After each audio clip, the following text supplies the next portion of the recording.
Welcome to the Fix Your Sciatica podcast, where we meet with experts and clients and discuss how to manage your sciatica and low back pain without the use of medications or surgery. I'm your host, Dr. Ashley Mack, and I'm a physical therapist as well as the founder of ifixyoursciatica.com, a go-to resource for pain management. I met today's guest through a mutual friend. She also happens to be an exercise professional, but what's really cool is the fact that she is a physical therapist herself. And knowing this, I've been meaning to meet her probably for the past 18 months. And she was kind enough to share her knowledge with us today. So on today's episode, I have Kimberly Ramage, who is a physical therapist and exercise specialist. Kimberly, how are you doing this morning? I am doing great. Awesome. I'm glad to be here. I am so pumped for you to be here because there's so much knowledge that you have that I'm so excited for you to share with the listeners. So for people who may not have heard your name before, can you tell us a little bit more about yourself and what your journey has been like from, say, like being a physical therapist and then transitioning into the exercise field? So, let's go back to high school. I was an athlete and I thought, what do I want to do with, I thought maybe being an athletic trainer, but then I just loved helping people. And I got hooked from my athletic trainer on physical therapy. And so boom, I did not change course. I was headstrong and I saw that I could help all varieties of people, from elderly to athletes to kids. And I just thought, this is awesome. And so I have about 20 years of experience now as a physical therapist. And most of my background is in outpatient clinic and actually pediatrics. I've done a lot of kids work because they are fun. They are super fun. It's just play. And so I've done, but a lot of outpatient and orthopedic too. And since the last couple of years, I've stepped away from actively in the clinic to bypass insurance, the mess of all of that, and a little more freedom with my family because I have raising boys and a husband, and I wanted to be around more. And so I really am helping people be fit and healthy and really targeting a lot of women in the process of that, just because I can speak to that so much better. And so I have a fitness channel because I wanted to make sure people could get fit and not feel like they have to go to the gym or they don't have time. I was like, you can always have time to be fit. So let me give you some free videos to have that as an option. And then of course, I'm always showing modifications and even answering questions on my YouTube channel when people have questions. So it's awesome. And then I do coaching where I help with fitness, but I also help with nutrition. I'm a nutrition coach too. And really all of the health benefits of looking at healthy habits like your sleep and your stress, because all of that is part of being a healthy person, whether you have back pain or not. Those are all going to be keys to being a healthy individual. For sure.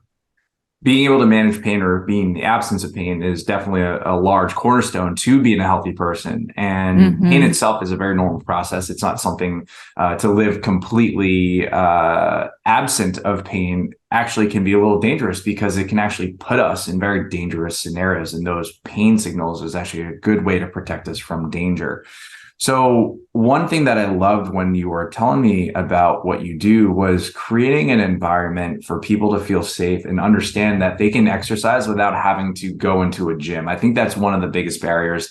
And as we are approaching January 1st, which is about 3 to 4 weeks away, people are starting to think, man, I'm about to start to join a gym. But that thought can actually be very, very, it can be a huge barrier to getting started. It can be very intimidating. But let's take another step back or a little bit of a deeper dive into exercise itself. I think a lot of people think exercise and a bunch of different definitions. With your background and what you do for people, what is your definition of exercise? So I would say exercise is a physical activity that is purposeful and structured, designed to really maintain or gain physical fitness. And physical fitness has a lot of attributes. So sometimes we just think of the cardio or the strength, but it's also the flexibility and the balance and coordination and power. All of those are parts of our fitness. So all of that is encompassed into our exercise program and being healthy. I'm going to ask you a question that wasn't in the preset questions, but I think you brought up a very interesting point about the concept of fitness. Fitness itself, if you look at the CrossFit world, CrossFit actually has its own definition of fitness, which I think is great. What would your definition? You kind of briefly talked about it, but if you hear the word fitness for you, or people come to you saying like, I want to improve my fitness, what does that look like? That looks like a range of strength, mobility, balance, and power. It and then heart function, right, with your cardio and the different aspects of that. That all encompasses that, because I'm really focused on making sure we age appropriately. And, you get to things like balance. It's a use it or lose it system. And if we don't practice it, like these kids are awesome in the jungle gyms because they're always on it. We as adults sit down to put our socks on instead of really practicing balance. So I focus a lot on those type of activities because that's part of being healthy as we age, decreasing that risk of injury, decreasing that risk of, falling. And so I want to make sure we're looking at all aspects of fitness, not just the strength, not just the cardio, but also the entire aspects of that fitness. I love that definition. My definition is very simple, but it kind of falls in line. But my definition of fitness is just being able to do anything that you want physically.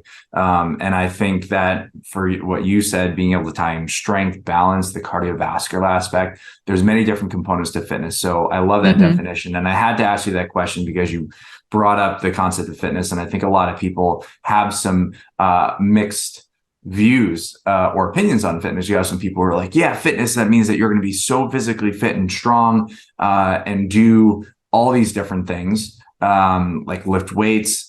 And that's great. There's some people who just want to lift weights and they want to be strong. They want to lift 400 or 500 pounds. But then there's other people who say, yeah, I want to be strong, but I don't necessarily want to or have to lift 500 pounds. Is there another way for me to improve it? So being able to have that general term and say fitness is encompassing, I think is really, really great. And I'm saying the word really a lot this episode, so I'm going to say that word a lot less for the remainder of today. But let's talk about the importance of exercise. So exercise is a way to improve fitness, but why is it so important for us humans to exercise? Oh man, there is so many benefits. It's crazy. And more than what we generally think about. So obviously it's going to help our general health, right? So as we improve, as we age, it's going to be so many general parts to it, but it's going to obviously help with weight management. Well, weight management is also going to help then with less back pain and less chances of having some of those back injuries because we're not carrying around as much weight. It's going to help us have stronger bones and muscles. That's important for our structure and nice, good posturing. Again, helping with any of our back issues. We're going to have a stronger force to be able to stabilize correctly and move. We're going to have improved sleep so that we can recover better. That's important when no matter what aging wise, healing, if you have injury, it's all important. So that's going to help us with our sleep. It's going to help boost our energy and our mood. And when we exercise, right, we're going to increase that serotonin. It's going to decrease some of those pain pathways. So it's going to be some real nice shifts that help us with that. It's going to increase our cognitive ability and just that mind-body connection so that we're coordinating more better and we're going to have less risk of fall. We're going to be moving better. And that's going to help, again, either reduce the chance of having a back injury or helping improve our back. It's going to decrease our cortisol response. So our stress isn't going to be as high. That is huge on, when we have a high stress level, then it inhibits our recovery. So that's very, very important in injury or just in regular health. So that's going to help lower that part of it. And then it's just going to help things like, right, reduce the risk of falls, reduce the risk of injury or re-injury, and just decrease sick days. My goodness, that in itself, right? When we're sick and we're laying in bed for days, talk about back issues. This is going to help with that. So such a variety and just aging well. So there's so many benefits. That's why I love it. We are going to take a quick break to tell you about our awesome new program called the Sciatica Protocol.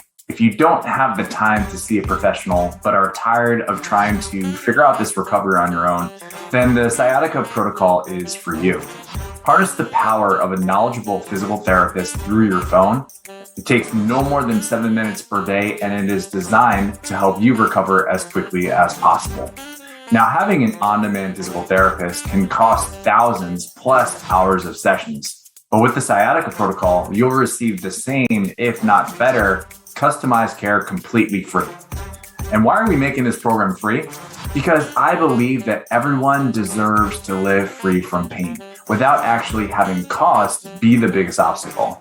It is simple to start, and all you need to do is log into ifixyoursciatica.com/the-sciatica-protocol and fill out the 9-question quiz to begin.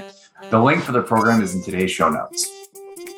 I love fitness. I love exercise as well, due to many of the benefits that you just listed. And over probably the past 7 to 8 years, one of the big things that I was trying to figure out, in addition to improving my clinical skills, is being able to understand, why do we exercise in the first place? Or like, why is exercise a thing? And I think that there's a book that just came out probably within the past year or so, talking about how civilization evolved into doing exercise. Because if we look, and I just did a quick Google search earlier this morning, but it was like, when did exercise begin? When did exercise become a thing?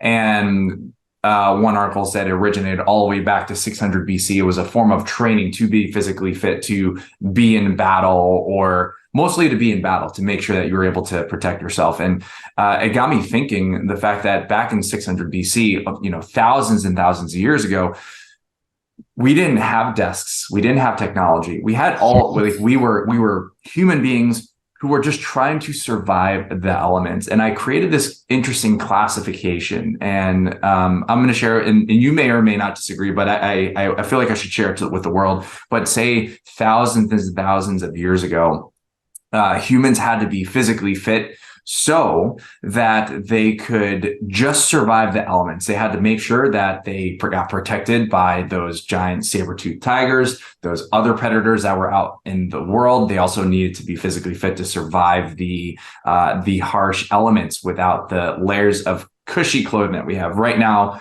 I'm in Northern California. It's like 37 degrees. My heat is on. I'm wearing a sweatshirt, sweatpants, and socks, and I'm doing everything I can to stay warm. But back in the day, you didn't have that. So you had to be able to be physically active. And so the daily activities that you did were all focused on moving, right? And then we transition from just surviving the elements, the transition from that was like man versus nature, just to survive nature. Mm-hmm. And then the next iteration was man versus man. That's where we started having human struggles, wars. And so that's where exercise became more focused on making sure that you could conquer another civilization or something like that, or another person, to win battles. And that's where exercise, lifting, martial arts, combat training was really key to make sure that you were able to conquer another human. And then what I found to be really interesting was that as we got into, say, like the 1800s, probably closer to the 1900s, as things started to become a little bit easier from a physical labor standpoint, there was this large focus on vanity, being able to be physically fit so you can attract another mate, so that you can procreate and build a family. I mean, definitely physical attractiveness is just one component to building a relationship and building a family, but you have that. So it's kind of like the starting point. Yeah. And so that it got me thinking, okay, so it's mankind and its quest to prolong their legacy, right? Being able to build a family that way. You have to be physically fit and healthy to not only attract a mate, but also to be able to physically carry children as well, because that in itself, I can carry children, but you mothers can, and you have to be, I mean, it's a miracle, right? And then now we kind of transition where, because technology has evolved so much in work and we're not as active, we don't have to worry about fighting the elements. We don't have to worry about trying to struggle against another human being. And with the amazing access to technology, we've been able to find mates across the world, and it's been bringing people together, which I think is fantastic. So now we're in this next phase, which is going to be mankind versus our health, because now we're sitting down, we're not as active as usual. Our work is stressing us out, so we get these physiological stresses, and we need to have this opportunity to be able to get moving. And also, even just being stuck in static positions can lead to prolong risk of injuries and everything like that. So I thought I had to share. Thank you, Kim, for listening to that. But yeah, I've noticed that huge evolution in mankind's, or our culture, the society's view of exercise. I think it's been a huge shift too, just in like I look at my grandparents and great grandparents, they were working the fields, they were constantly out, plowing and moving. And now we're doing, so much of us are just doing this sitting or very, very low movement. And it is like, I love technology, but there have been a lot of issues. I mean, we saw it in the pediatric. Kids are not playing as much, and we're having a lot of issues because of that. And we see it in the adults. We're having more injuries, and we're having more health issues because we are not moving. And so it's like technology has been great, but we have to learn to balance. And I think we're starting to swing back of like, okay, I'm realizing, we got all stuck in it. And now that people are starting to see like, this is not healthy. We've got to make some shifts, and we've got to be purposeful and thinking about it, because it's not as natural, because it's not like I have to go tend to my garden to have my food. I can go to the grocery store, but I've got to figure out some purposeful times to move. 100%. And I noticed it actually. I used to live in Hoboken, New Jersey, and that's actually where I had my brick and mortar physical therapy clinic, but also my own fitness facility. And I lived in the gym, and so it was actually really easy for me to get purposeful movement because it was my job. That was part of it. But I noticed people were having long commutes, and by the time they got home, they're exhausted. And they're like, I don't want to exercise. And now I'm not a gym owner anymore, and I live out in the West Coast, and I'm thinking, yeah, it is really hard to get the motivation to go to the gym and work out. But one of the things I was really able to appreciate living out here is the sheer awesomeness of the great outdoors. And so I might not necessarily lift weights as heavy as I used to. I might not work out as much as I used to, but I'm at least 4 to 5 times a week. I'm outside, I'm walking, enjoying the great outdoors. And that in itself was really something that I wouldn't necessarily be able to do if I lived out on the East Coast and didn't have my gym. So it was a very interesting observation. So, so let's talk about, okay, so we know that exercise is important. There's a lot of benefits to it, right? And earlier, before we started recording, we were talking about how can we break down the different types of exercise and how can that actually be helpful for people who are experiencing sciatica pain. And we broke it down into 3 different stages, right? We have the acute stage, which is new onset of sciatica pain or back pain or leg pain. And that kind of lasts around the first 12 weeks. So that's the acute stage. We then have the second stage when we pass 12 weeks is going to be the chronic stage. And then the third stage, which I know that many of you listeners want to be in, is I'm out of the pain phase and now I can live my life. So let's talk about some exercise considerations, modifications, things that people who are experiencing acute sciatica and they're like, I just need to move, just knowing the benefits of exercise. So there's a lot of different types of exercise, right? Let's go over just a few of those types, and then let's figure out where they fit for the different people and the different stages. So let's start with cardio. Okay. So that's your metabolic conditioning. And there's 2 different kinds of cardio. There's aerobic and anaerobic. So that aerobic is going to be that long endurance. So those are your runs and your walks, anything that's going to take a longer distance. And it's going to be a little bit, you're going to get that heart rate elevated. It's not going to be super high. So it's going to be elevated. It's going to get that blood flow going. It's going to help you with cognitive and really moving through that. This is a great thing to age. Okay. You can do this very easily. You can go for a walk. It's just a little bit of elevation. It's going to get that blood flow going there. Of course, it can be also a marathon run, but that's not where you're going to be if you're in acute phase, but it can be when you're in a healing phase. So this is an important part. It's a health function for your heart. It's very powerful, and it's a real great mood booster and can kind of fit into all the different 3 phases. So I really do like aerobic conditioning. Anaerobic means it's going to be really short. And so we're not now going to use oxygen to fuel us. We're going to use glucose to fuel us because it's going to be real short bursts. So these are like sprints. These are those HIIT trainings that you see maybe where it's like high intensity, those Tabatas, like real burst, real short rest, real burst, real short rest, and it's not very long.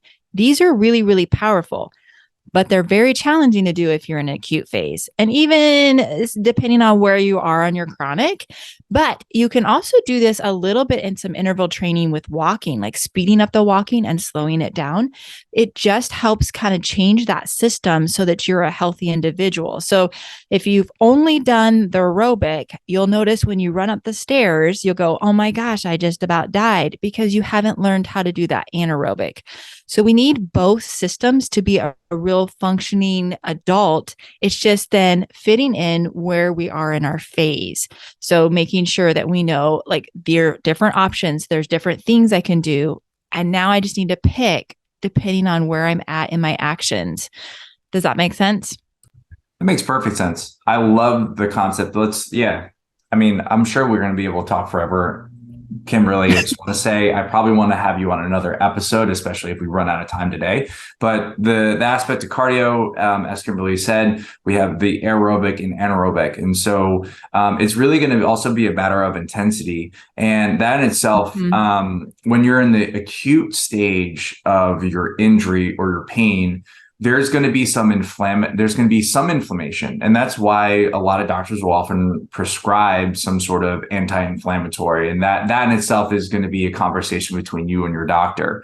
But what's really cool about cardio and something, say like an aerobic activity, and to be clear, aerobic activities would be like walking, a slight jog, riding a bike, like things that can get your heart rate up.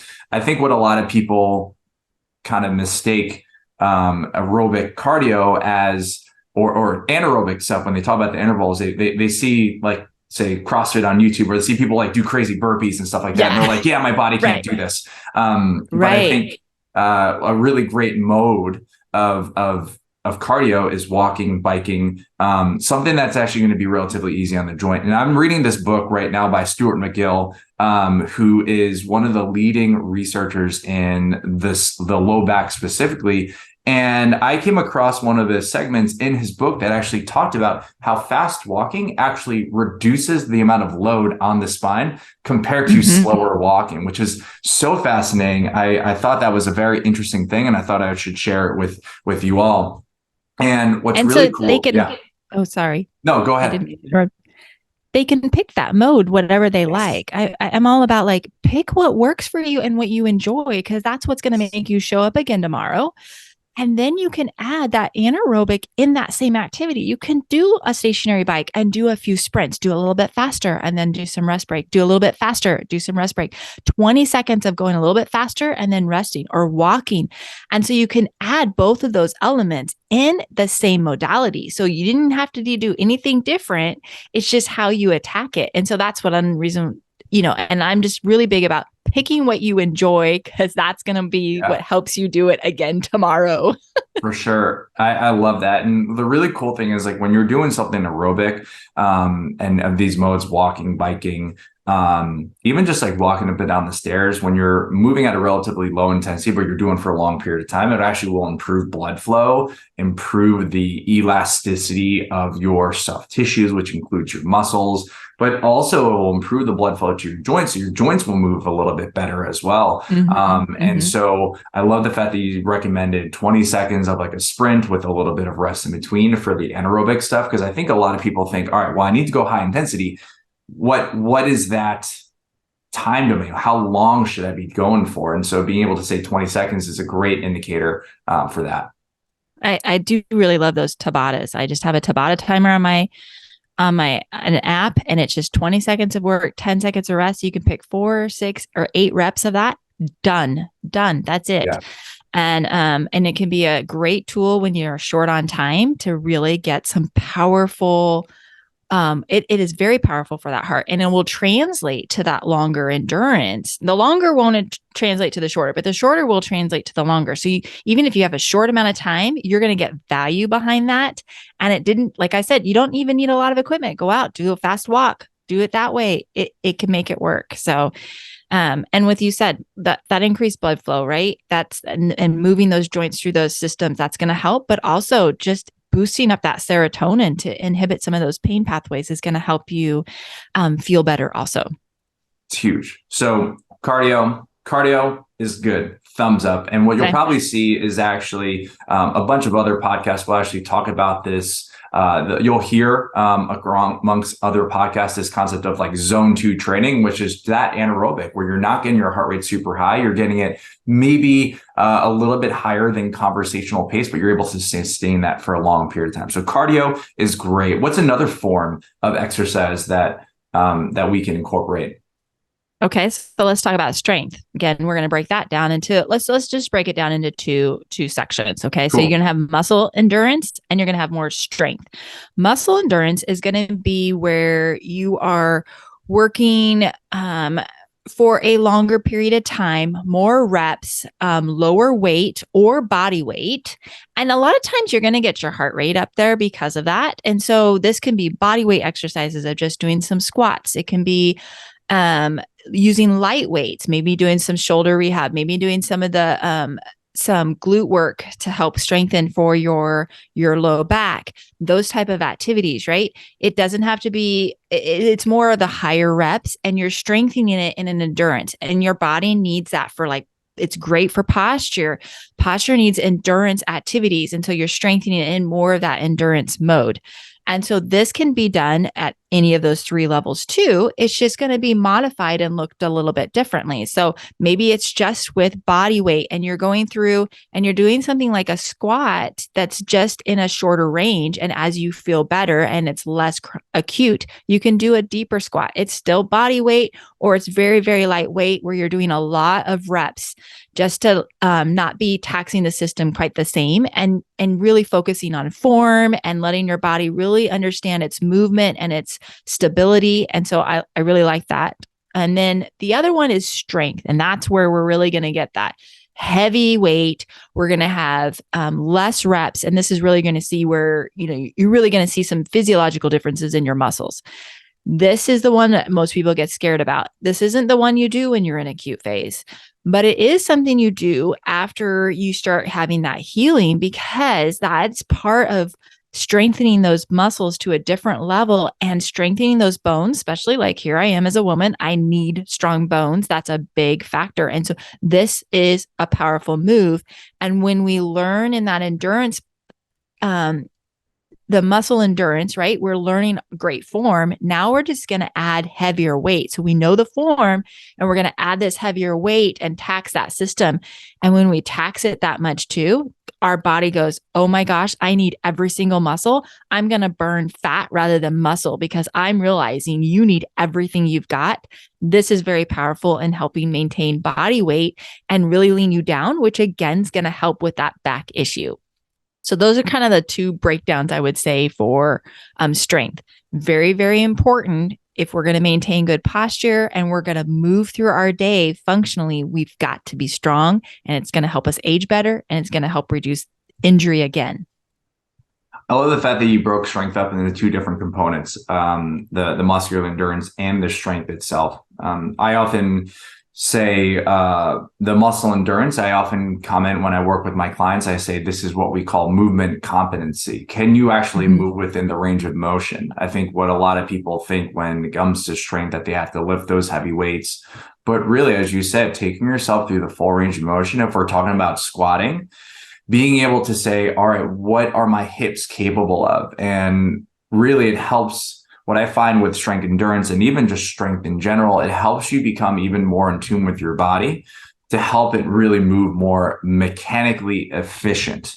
And I find that when we are moving inefficiently, when our bodies are using strategies that shouldn't be happening, like if we're trying to squat and we're doing a lot of movement on our back, our backs are going to get a little cranky and it's going to be tough. And I love the fact that you talked about how strength endurance or muscle endurance is actually really good for the the acute phase. That's where we're having a lot of that, again, inflammation, the pain that happens, but there's also going to be a lot of muscle guarding, listeners. And when there's a lot of muscle guarding, your body is creating this protective mechanism to prevent any sort of excessive motion, because the body is in fact in pain and it's scared.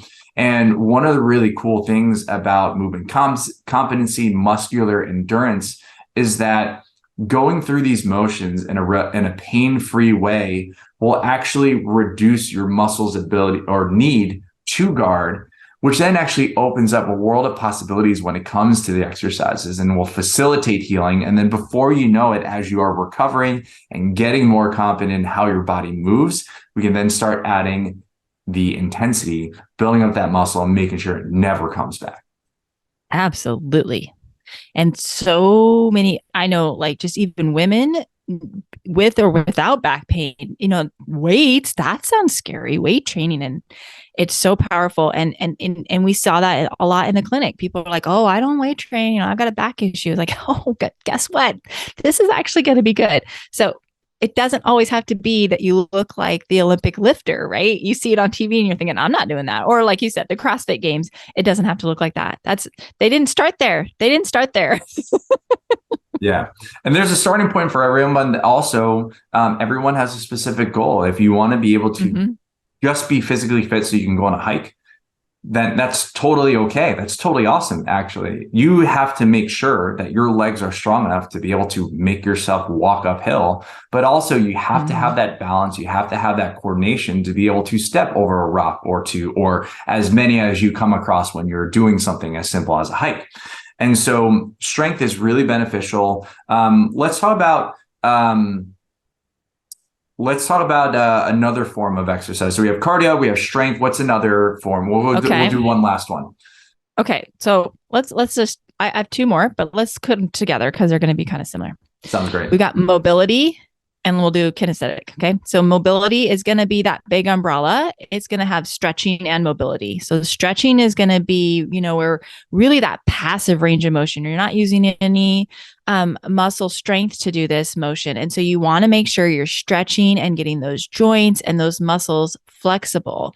But you also want to make sure you're staying mobile. Mobile is going to add that muscle strength in there so it's more of that active range of motion. And we need both of those to be healthy. And so when we're in a back issue, we're going to work on making sure we have some flexibility in like our hamstrings and our hips. But then we're also going to make sure we have some mobility where we are able to be strong enough in through those motions to maintain it and to function correctly with it. So it also works a little bit, with the strength training, but it is separate. And it's a part of fitness that a lot of people kind of bypass. They just think like, and that's the risk of injury. A lot of times we got ourselves in this place because we weren't focusing enough on our mobility. I mean, how many times when that back patient comes in, are we checking that hamstrings, length, right? It's a big issue. So really making sure we're valuing that in acute phase, in chronic phase, and making sure we don't re-injure by maintaining that mobility, whether that's through flexibility and mobility, that umbrella. And then kinesthetic is going to be that part where we're looking at all of our balance and coordination. So I love doing a lot of single-legged, single-sided activities because we're learning to coordinate and stabilize. Because there's a lot of times in our activities, we're on one leg or we're reaching and we need to have that balance there. And if we use it or we lose it. And so we've got to practice that and we've got to learn how to stabilize through that. And we've got to make sure, that's all part of having that healthy back and looking at that. So those are all parts of exercise. And that, like I said, a lot of us kind of bypass and just think like, oh, I didn't go out for a run. When, yoga, some of these things are great tools for us. They are fantastic tools. And so one comment about mobility, and I'm 100% in agreement with what you have. I think a lot of people think like, well, if I have tight hamstrings, like the tight hamstrings is going to lead to back pain or sciatica. And I think one of the interesting things is I think it can predispose people, but what ends up happening, and here's an example, if your hamstrings are really tight and you are trying to bend forward and touch your toes or doing some other activity that actually truly requires hamstring flexibility, say even squatting, what's really interesting is that when you see these exercise videos and see all this stuff, people will have people will be stiff and inflexible, but they want to go through the full range. And so as they try to go through the full range, if they have tight hamstrings and they're trying to do something like a squat or even something like a deadlift, if they don't have that available range of motion, they're going to be making up all that lost range of motion in the back itself. And so what this flexibility and mobility will do is give you the opportunity to actually move within the joints that are built to move. Say, for example, your hip joints and your hamstrings and your posterior chain, and also minimize the opportunities of movement in areas that aren't necessarily designed and built to be moving as much as possible. Such Absolutely. As, yeah. So that was a good point. I always remind people, if it's not moving, then something else has to move more. Yes. That's not good. Yeah. Pretty much the human the movement's going to come. Yeah. Yeah. The human body and the human mind, it's like, we're going to get the job done no matter what. Right. And so it's like, we can either do it efficiently, do it right, or we can do it inefficiently and do it too many times to the point where our body says we've had enough. Which then brings us in the aspect of kinesthetic awareness, which I love the fact that you brought up, because balance and coordination is really key. And I think that's where a lot of people really miss out. They're like, oh my gosh, well, I'm so stinking strong. I can squat 300 pounds, but my back is killing me. And it's like, do I need to strengthen my back more? It's like, well, you're holding 300 pounds on your back. Your back's probably plenty strong, but is there some sort of thing or part of your body or how you move that isn't working efficiently? So that's where we have to be able to say, all right, well, if it's not moving in one area, it's going to moving somewhere else. But then also, if we are not coordinating and not trying to balance, all that extra muscle contractions is going to be placed somewhere else that it doesn't necessarily need, where it's the wrong job. It's kind of like when muscles or like an employee gets the wrong job to do, and they get the wrong job and it's truly not their job, but they're a team player. And then they try to get the project done, but it's not in their job description. They don't have the expertise. What ends up happening is that the project falls apart, and then we're short a person or we're behind on an issue. So making sure that everything is doing the right things. And that's what coordination is, being able to truly coordinate, make sure that the muscles and everything is in fact moving the way that they should. This is really great stuff, Kimberly. I'm really so thankful that you're sharing this with us. So we have cardio, we have strength, we have mobility, and we have kinesthetic awareness. So we talked about it briefly, but let's talk about the stages of recovery and some considerations that people should take into account when exercising, getting into exercise. So someone's come in and they're like, oh my gosh, my sciatica pain is really flared up, but I know movement and exercise is really helpful, but I really don't know where to start. How can I get involved? Especially people who are in the onset of pain to 12 weeks. What are we looking at? So you want to make sure there's a lot of factors starting beforehand too, right? So what are you coming in with? So when I would see back patients, right? Are you coming in as a professional athlete who is very, very keen on understanding your body? And so what I can direct you to versus I have never exercised in my life, I don't understand anything, right? So you've got that already in the play. So where are you? Are you a novice or are you an expert? So that's going to start to play a little bit of what you can do. And then just really thinking through the pain and kind of letting that be a little bit of that indicator when you're in that acute phase. Okay. So when I'm working with someone and they're cringing on their face, I'm like, okay, that's not good. That's not what we want. Don't let your face cringe.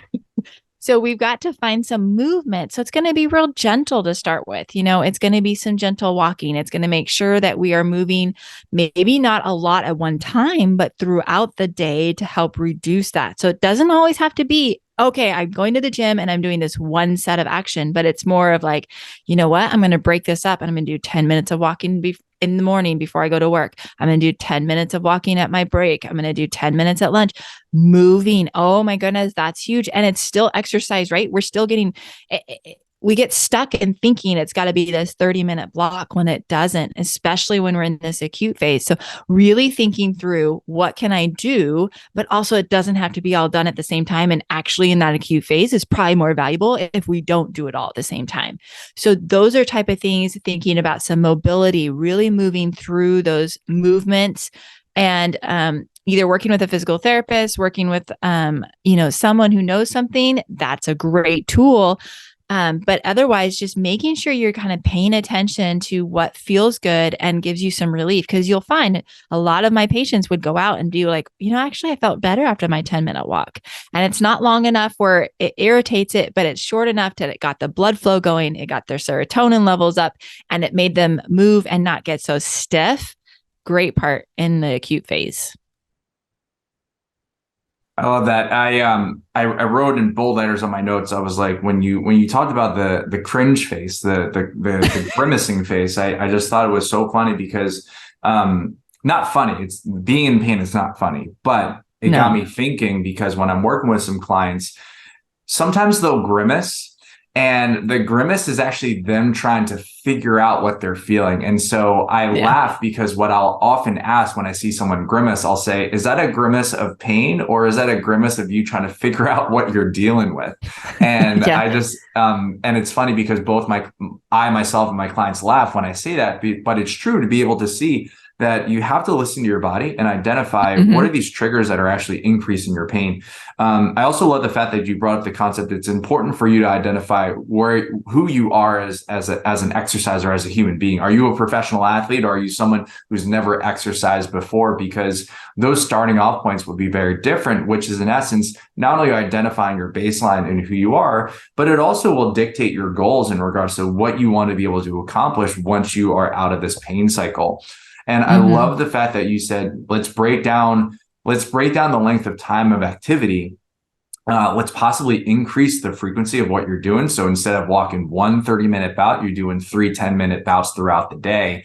And this got me thinking that the acute stage of pain is obviously one, we want to be able to protect the body. We want to minimize pain. But as you are exercising or getting into an exercise, this is a period of discovery. This is a period of you trying to figure out what can you do? What are you capable of? And how can we assess our limits so we can figure out what are the best options for us from an exercise, a stretching, or mobility standpoint. So that's great. Yeah, I think it's important because, there are multiple stages of pain. And I think what a lot of people feel is when they're experiencing these bouts of irritation, that they're going to live in this stage forever.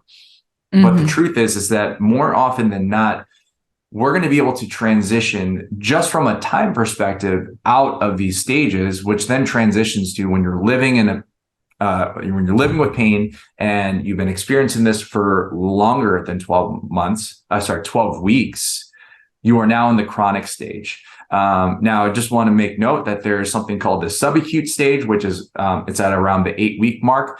But once you're at 12 weeks, we have reached the chronic stage. And a lot of the tissues that need to be healed are in the process of healing. If not, there's a large percentage of healing. If you look at any sort of tissue healing rubric from bone to soft tissue, it takes about 12 weeks for things to be truly healed. It might be a little bit longer if you're a little bit older, say with every decade in life, but it also might be a little bit shorter the younger you are. So those are things to consider. But when we are in the chronic stage and things are healing a little bit more, but pain is still there, what is your advice? What are some things to consider from an exercise standpoint at that stage of recovery?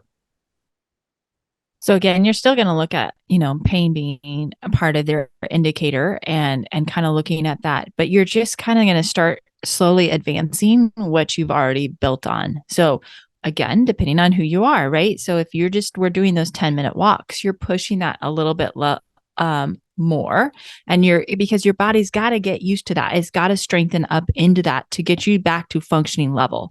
Okay. So you've got to start pushing that a little bit more. And then you could add, like what we talked about, some anaerobic pieces to that, where you're like walking a little bit faster, slowing it down, walking a little bit faster, adding some of that interval training. That's a great way to add into that. Also doing some strength training, but this is going to be that endurance training where we're just moving through the motions of the squats. And maybe we can add just a little bit of of weights. When I mean a little bit of weight, sometimes I'm like, grab some soup cans, add from there, right? And just moving through that motion and really making sure our mobility is good and we're going through as much motion as possible. This is all part of recovery to get ourselves ready to be functionally without pain and ready to go and not re-injure. So kind of moving in those, we're still staying and not the advanced, we're not going to the big heavy weights for the strength training yet, but we are moving into strength training. It's just going to be that endurance training so that we're getting that body ready for all those different postures. Yeah, I love it. In essence, we're kind of testing the waters out a little bit more. So acute stage, we're actually just trying to see, like, is this water too hot for us to even be in?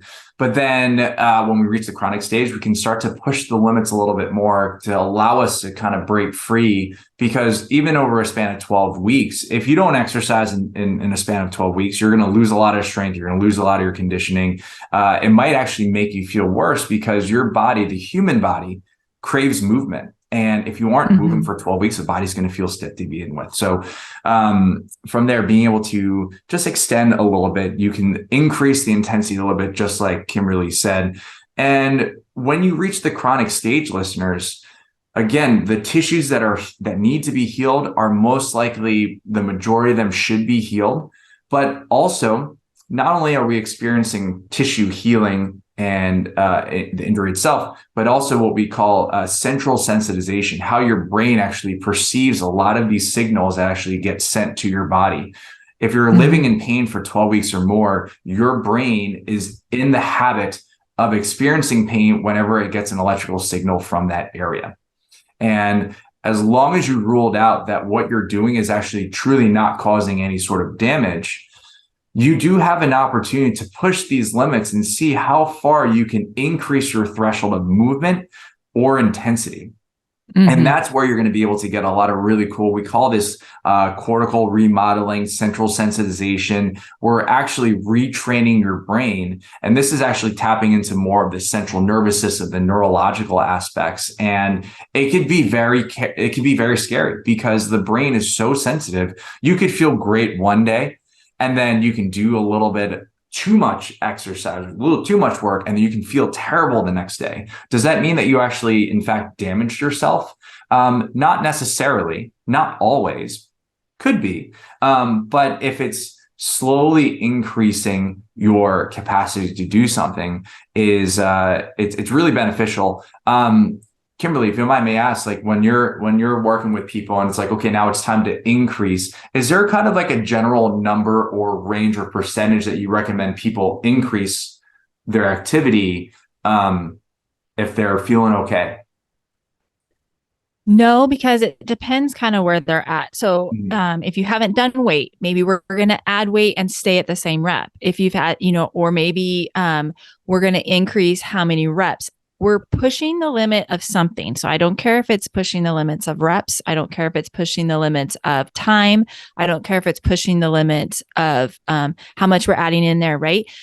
Anything that's adding to it, that's what we're doing, right? So we're getting our body ready to function fully, and we need to push that. And it can be pushed in a lot of different ways.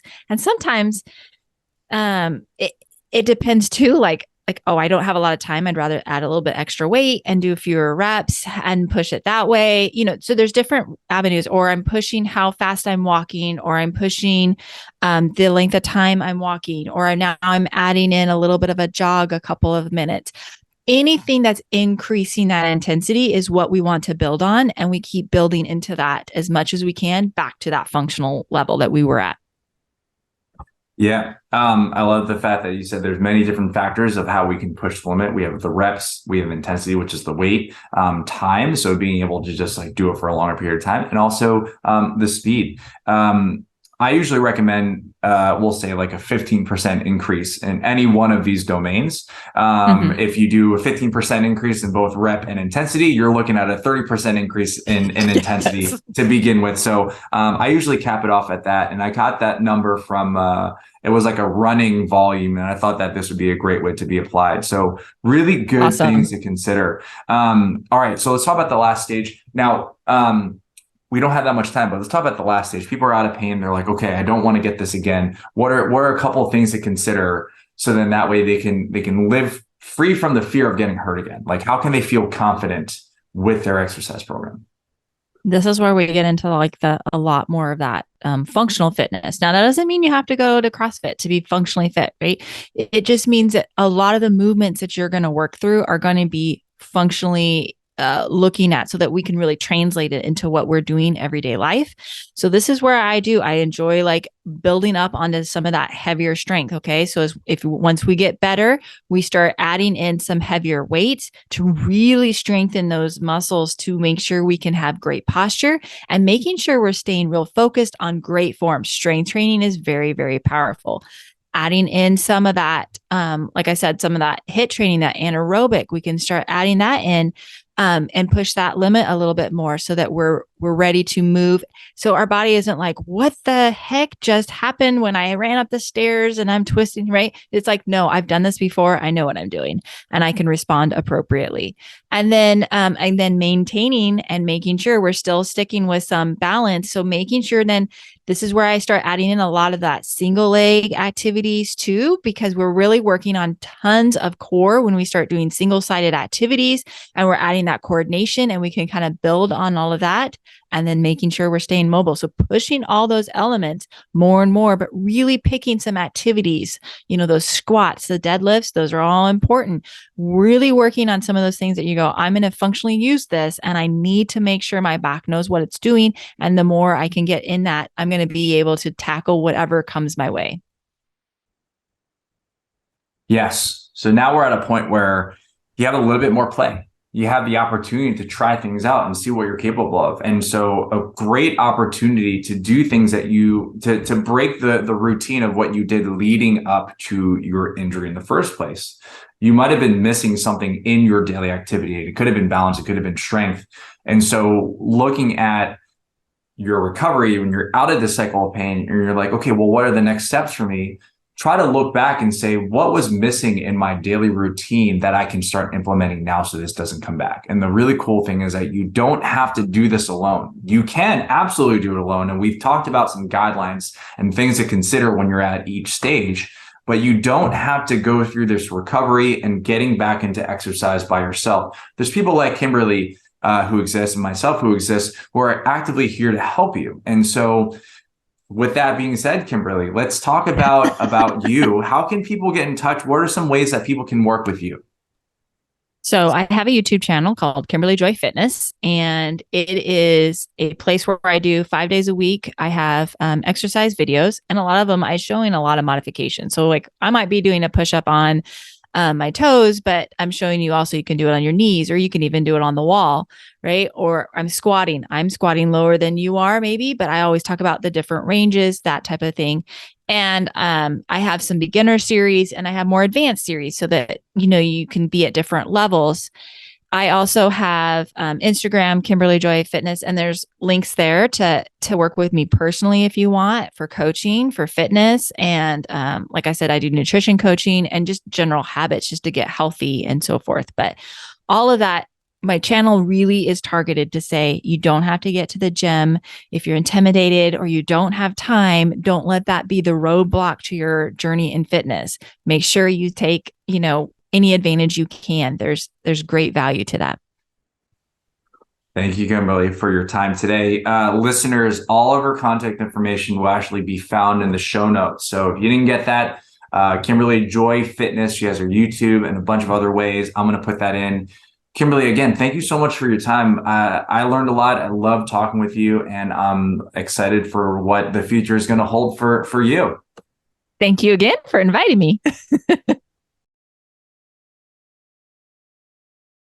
Thank you so much for tuning in. We hope you got some help from today's podcast. And for more info, check us out at ifixyoursciatica.com. Have a fantastic and pain-free day.